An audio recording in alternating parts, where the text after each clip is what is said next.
Tanisha from Homeschooltable, and what I wanted to do today is take you on a tour of our homeschool room. It's kind of a great day for it since we are stuck inside and we have been snowed in today. So I just want to show you some things that we do in our homeschool room, and maybe it'll help you in your setup of your homeschool room. So come on down into our basement. This is where we school. Over here we have our library, our personal, our books, and then also we try to go to the library on a weekly basis and refill this with library books that our kids enjoy, as well as movies that we like to check out. We don't have any right now, but normally that's full of movies from the library. Books my daughter's reading, books for my son from The Good and the Beautiful, and these are some books that have to do with my daughter's curriculum right now. So that's where we keep all of that. So nice place for them to hang out and read. Sometimes we do reading on the sofa. Bins from the Dollar Tree. I've talked about these on Instagram before because I'm in love with the Dollar Tree.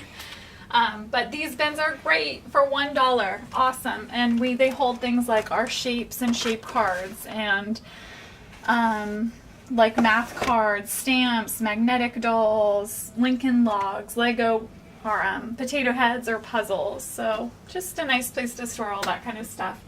And then they can just take whatever bin they're working on, pull it to the table, and then we don't have such a huge mess because they just have to clean up one bin of things.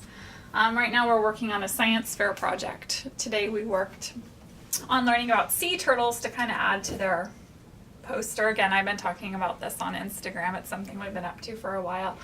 But we prefer to work at a table together. I just find that it promotes teamwork with them, working together on projects, and also it's easier for me to kind of look over what everyone's doing when we're all together at one table. I just prefer it. I like this setup. I try to do colored pencils, crayons, all separated, all of our supplies, glue, which we are always running out of glue, some flashcards, and then over here we'd like to do a chalk wall so we can do our science board for next year, because I'd like to do all of the Good and the Beautiful next year. We're not doing that this year, but this would be the place where I would put it, or probably put this somewhere else. But this is our calendar. We try to do it every day. We didn't do it today though. And our punch cards that I showed on Instagram as well, where the kids get to get a square punched if they've done a good job, finished their schoolwork for the day, and math facts we're working on. But when this is all 100% done, I want to do another video to show the finished product, but I figure it's better to at least get it done once, and then we can come back to it. This is kind of a bonus area to our schoolroom that my husband had worked on before the school year started. This was originally a closed off wall, and this was part of like a storage area with the bathroom, but we kind of wanted the bathroom to be open to our room. So he opened this up and has been working on enclosing it. So it's not all painted and finished, but we have big plans. So anyways, this is where they stuff, but probably getting a class pet soon. My husband's excited about that. So then we've got all of our schoolwork lined up over here. This is like the cabinet of homeschool dreams are made of from IKEA. It's lovely. I love it.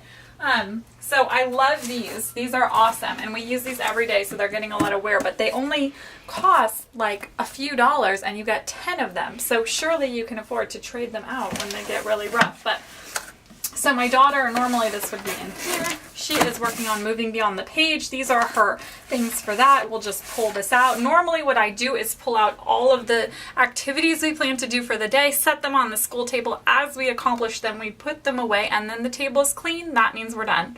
So that's kind of, I don't know if I'm going to do that next year, but it's working really well this year. Her reading lessons, math UC, rotating lessons. We have a journal we do that we really enjoy. My son's The Good and the Beautiful binder and his activities. We have some family worship things. My kids also, all of their schoolwork for the whole year. Last year I would go through and decide right away, is this something I want to keep or not? I didn't want to do that every single day, so I've just been sticking all of her work and all of his work in these little magazine holders. Again, I love them. And then I can decide at the end of the year what's my favorite and kind of put it in a portfolio.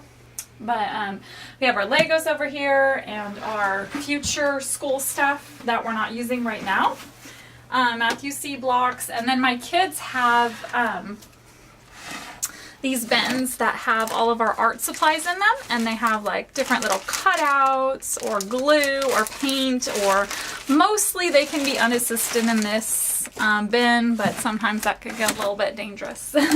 We've got paper. If they ask for paper, I just say go to your paper area, and they've got every color and every type of paper that you can imagine, so surely that should be enough for what they need.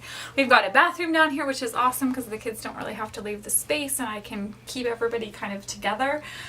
We have our computer and all of our computer stuff over here, a little nook for that, so that's really helpful to have that right next to our homeschool area. But that is our homeschool space. I don't know if anybody has any questions or if they got any ideas about things that they could do to improve their space, but I love it. I love how organized I have everything, and it's easy to put it back because everything has a home.